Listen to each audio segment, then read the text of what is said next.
Veuillez s'il vous plaît dire votre numéro d'équipe à la caméra. C24. Vous avez 15 minutes pour la présentation. Je vous montrerai le temps restant à l'aide de cartons aux 7, 4 et 2 minutes ainsi qu'aux 30 secondes restantes.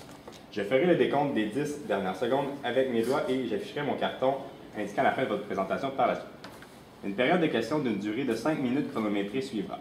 Après les 5 minutes, j'annoncerai la fin de celle-ci. Si vous êtes en train de répondre à une question, veuillez brièvement conclure.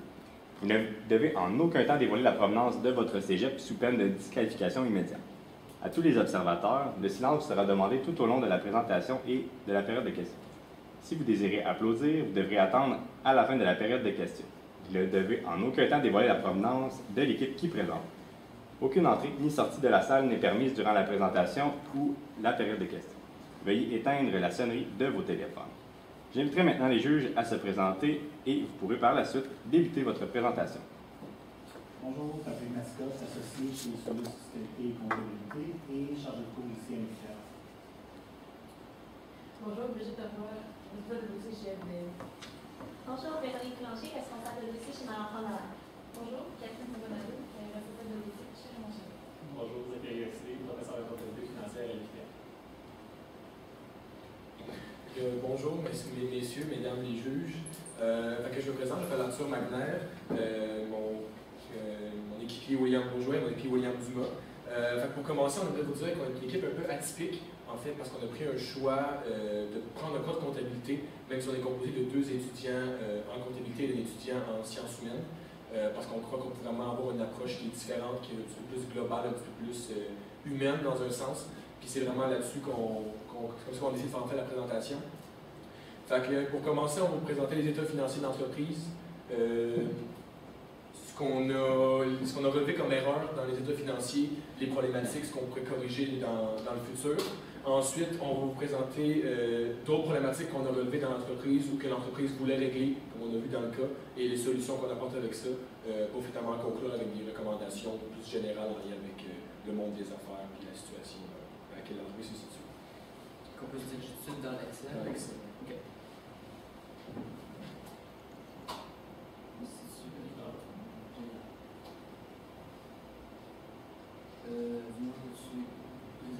Oui, donc c'est ça, on a commencé à faire l'analyse des états des résultats. Après vérification, on a vu que les résultats dans nos bilans, dans nos pertes avant impôt, étaient différentes de ce qui était marqué dans le cas. Donc, il y avait quand même une différence de 87 000 pour notre année 3. Après avoir regardé et analysé ces chiffres-là, on a vu que c'était juste ici à cause du compte inscription aux compétitions qui n'a juste pas été calculé dans les charges de l'entreprise. Donc, ce qui fait quand même une assez grosse différence sur la perte de l'entreprise. La deuxième problématique qu'on a repérée dans l'état des résultats, c'est au niveau des amortissements des IMO ici. Il y a eu une inondation en 2018, puis on a omis de faire une inscription quand l'assurance nous donnait 5 000 $. Mais il y avait un gain sur disposition d'IMO à calculer. Comme ça, comme on a acheté du nouveau équipement, on a décidé que c'était pour garder, mettons, 5 ans d'utilisation. Mais comme il y avait déjà un certain nombre de mois utilisés, on a refait les calculs. Est-ce qu'on l'a ici? Oui, ça c'est notre écriture. Donc on a refait les calculs et on a gardé le nouveau matériel acheté avec l'argent des assurances pour 5 autres années. Donc ça allait affecter ici. Ça c'est ce qu'on a écrit. Ça c'était pour ajuster au jour de l'accident. Ensuite, l'amortissement qui avait déjà été fait dans l'année jusqu'à cette date. Puis après ça, c'est. Tu m'as dit, dis-moi, c'était. Pour s'enculer, Donc c'est ça ici, le gain sur disposition d'IMO, c'est. Ouais, c'est ça, parce que notre valeur comptable nette était rendue à 2000 pour le 5000 qu'on avait au départ de ce qui a été inondé. Fait que c'est comme si, même si réellement on n'a pas gagné 3000 $, c'est comme si, à cause de notre valeur comptable nette, on avait un gain de 3000. Oups, c'est ce qui venait changer l'amortissement ici. Puis on a vu aussi, on allait rajouter juste ici dans les produits. Ouais, c'est ça. Dans l'état des résultats. Ici, on a écrit 2 entraîneurs. Il n'était pas écrit dans le cas. En tout cas, on l'a pas vu, mais on a déduit qu'il y avait 2 entraîneurs par équipe. À cause que ça nous donnait toujours la moitié, tu sais, quand on calculait leur salaire, le nombre d'heures, le nombre de semaines avec le nombre d'équipes. puis aussi le nombre de personnes pour les chambres d'hôtel, tout ça. Fait que c'était jamais explicitement donné, mais on savait qu'il y avait 2 entraîneurs par équipe. En tout cas, on croit que sinon c'est une erreur. Puis On a vu pour acquis que c'était bon. dans le nombre d'entraîneurs et le nombre d'équipes, ça faisait du sens qu'on avait 28 équipes, 28 entraîneurs, 14 équipes, fait qu'on peut vraiment voir, on a confirmé doublement que ça faisait du sens d'avoir 2 entraîneurs, puis ça fait un peu de sens aussi dans la vraie vie, là, pour une équipe de 12 à 32 participants, de 2 entraîneurs. Ça fait du sens.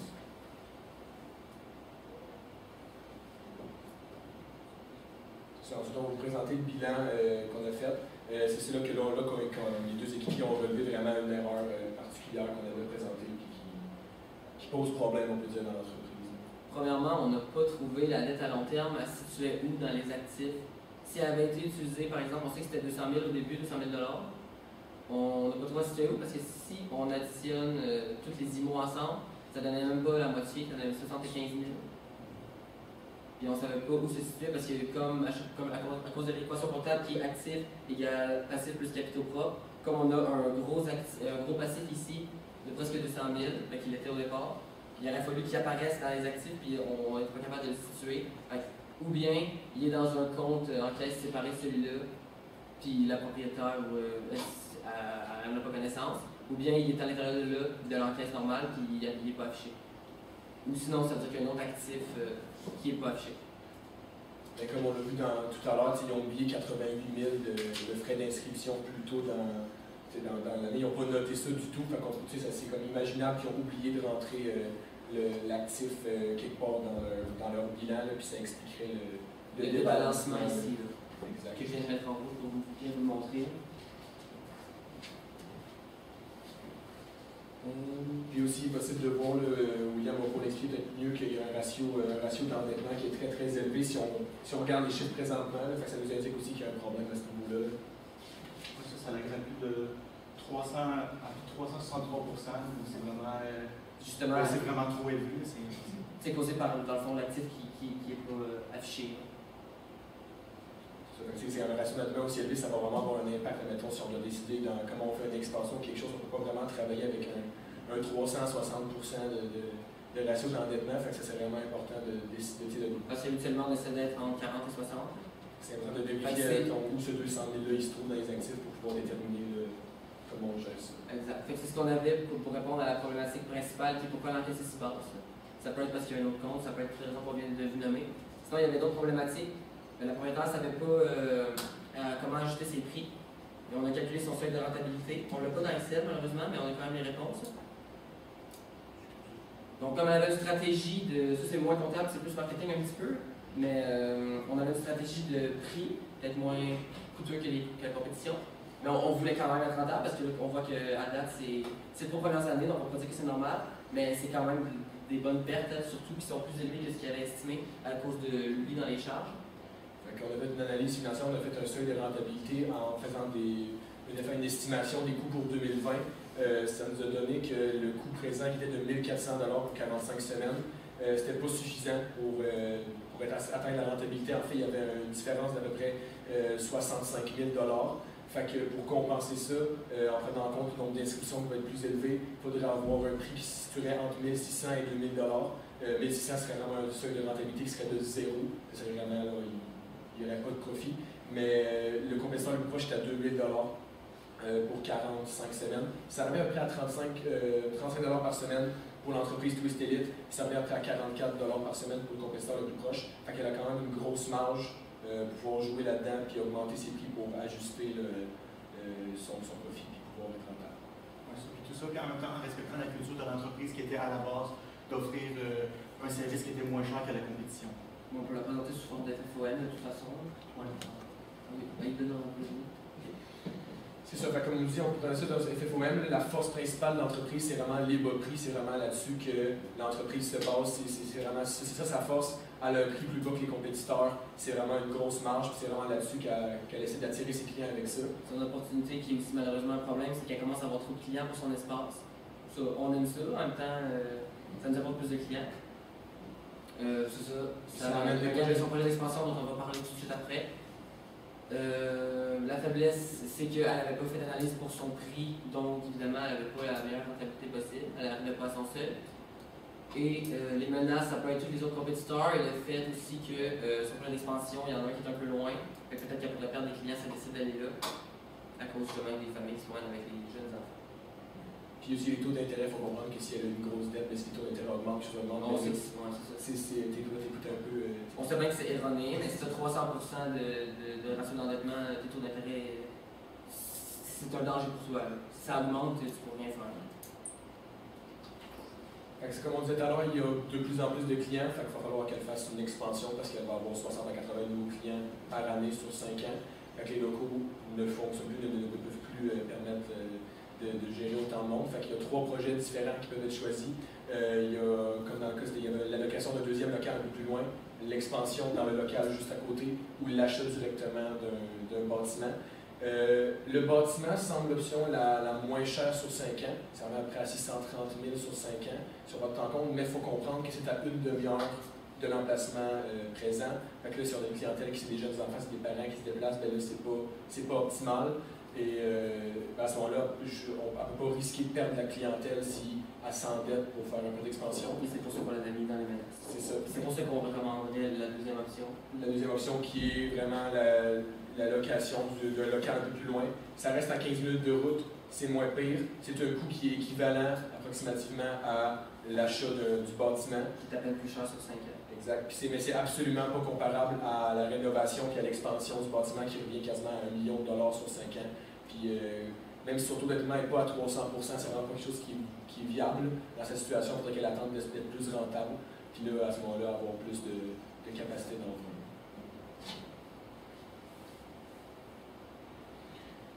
Une fois qu'on a vu qu'il y avait 3 problématiques principales dans notre affaire, on avait le fait que l'encaisse de banque était vraiment basse, on ne comprenait pas pourquoi. On a vu c'est parce qu'il y avait un prêt qui ne se retrouvait pas dans les actifs en fait. Puis c'est pour ça que visiblement ça débalançait. Puis ils ont aussi oublié de noter 88 000, en 2019, 88 000 de frais d'inscription. C'est normal qu'ils ont quand même dû débourser cet argent-là, mais ils ne l'ont pas noté. Fait que là, ils s'étonnent de voir que leur encaisse est baissée, mais c'est tout à fait normal.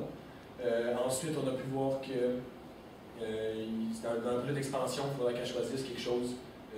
C'est pas la meilleure solution, mais c'est ce qui s'offre à elle parce qu'elle ne peut pas s'éloigner trop de sa clientèle, puis elle n'a pas les moyens d'étendre son local pour un coût trop élevé. Puis le prix, il faudrait qu'elle augmente un peu pour se maintenir dans la rentabilité, mais quand même rester dans son objectif d'entreprise.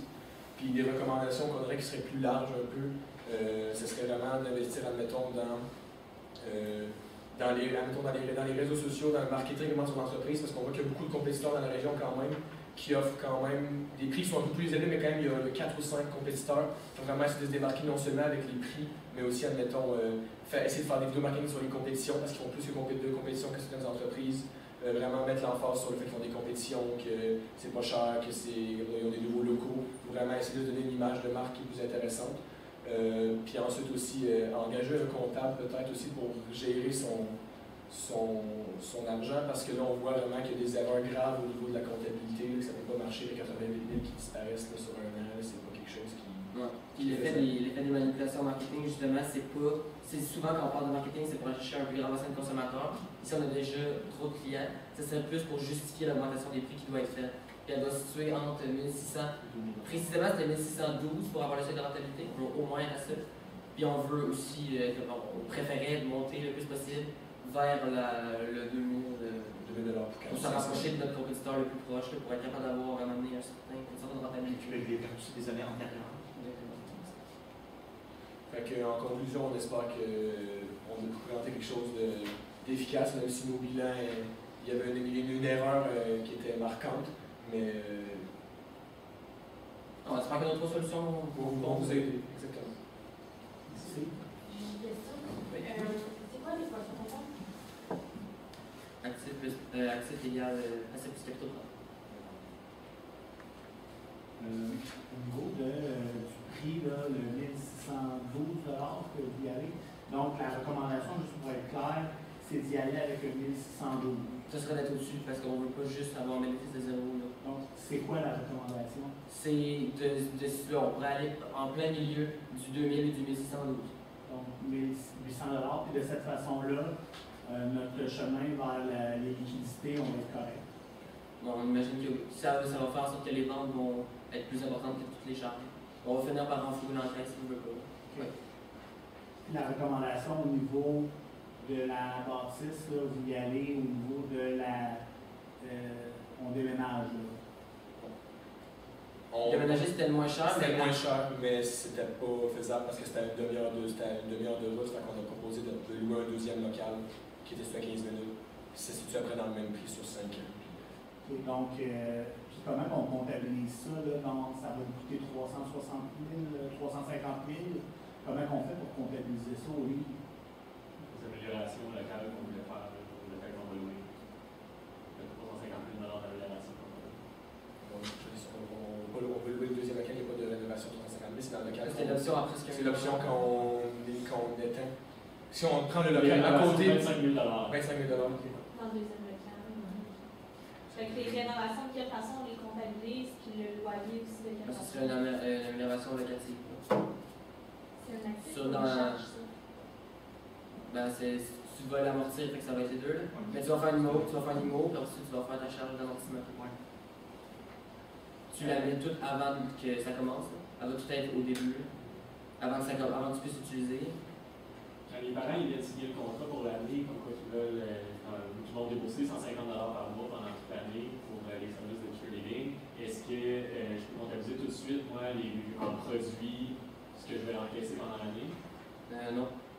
Parce que la vente n'est pas faite, le service n'est pas fait. OK. Fait que je dois y aller mois par mois.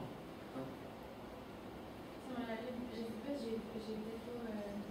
Je sais qu'il y avait des comptes clients qu'on pensait ne pas payer. Il Il y avait 250 $ qui n'allaient pas être recouvrés. Qu'est-ce qu'on fait avec ça? On peut les radier, on n'avait pas de provision aussi. J'en ai pas vu. Donc, ce serait une radiation directe là, qu'on ferait à ce moment-là. On pourrait planifier pour les prochaines années une provision justement. Est-ce qu'on va Se protéger contre ça. On va dire partie? On va dire la partie qu'on pense ne pas recevoir. Puis à votre avis, qu'est-ce qu'on va recevoir, qu'est-ce qu'on va pas recevoir? Honnêtement, ça m'a échappé. Je sais Ouais, pas si vous l'avez vu dans le code. on a tiré avec un pourcentage donc c'est ça, des ventes, là, des clients pour voir les créances et les couvrants qu'on allait avoir. On aurait pu aller avec l'âge des comptes aussi, mais comme c'est quand même une ordre assez récente. Bon, ça serait fait quand même aussi. Ouais, on avait L'âge des comptes. Ouais. Dans l'état de résultat, j'ai une charge d'assurance que je paye tout le mois de juillet. Je veux savoir est-ce que je mets tout ça en charge dès mon paiement ou est-ce que c'est la meilleure façon de faire? Ouais, à moins que ça joue en 2 années. Ah oui, c'est ça, ben, c'est ton budget, fait que c'est genre 2 années. Donc c'est sûr, il aurait fallu faire une régulation là, des assurances en fait pour avoir le bon solde à la fin. C'est ça, à la fin de Ouais, on aurait eu un compte d'assurance payé d'avance dans l'actif. Moi, en fait, je me demande le prix d'inscription à charger aux athlètes. Je ne sais pas si ça peut de comprendre comment vous l'avez établi exactement. Avec le second On a estimé les dépenses pour 2020 parce que la DIC elle va avoir 60 à 80 de plus, fait que je me suis dit on va être à 70, parce qu'on a dit 310 clients. Fait que là on a dit 310 inscriptions, j'ai calculé les bénéfices que ça allait amener, plus les ventes des uniformes, mais ça se compensait dans les charges, fait que ça comptait pas comme ça. Et ensuite on a fait, mettons, pour l'électricité, tout ça, on a ça pareil. Transport, j'ai calculé avec plus d'élèves tout simplement. Qu'est-ce que ça allait coûter? Admettons, pour l'entretien, les réparations du bureau, on a estimé ça soit on a fait une courbe, puis on a regardé comment ça changeait au courant des années, ou on a fait une moyenne pour déterminer ça allait coûter après combien dans l'année 2020. Puis avec tout ça, ça nous a donné un produit, puis une charge, on a fait charge de produit, puis ça a donné le bénéfice. qu'on prévoyait pour l'année d'après. Ensuite, on est parti avec les bénéfices des zéros en remontant pour trouver les ventes qu'on devrait faire, divisé par le nombre de clients qu'on veut. La période de questions est maintenant terminée. Ok, merci.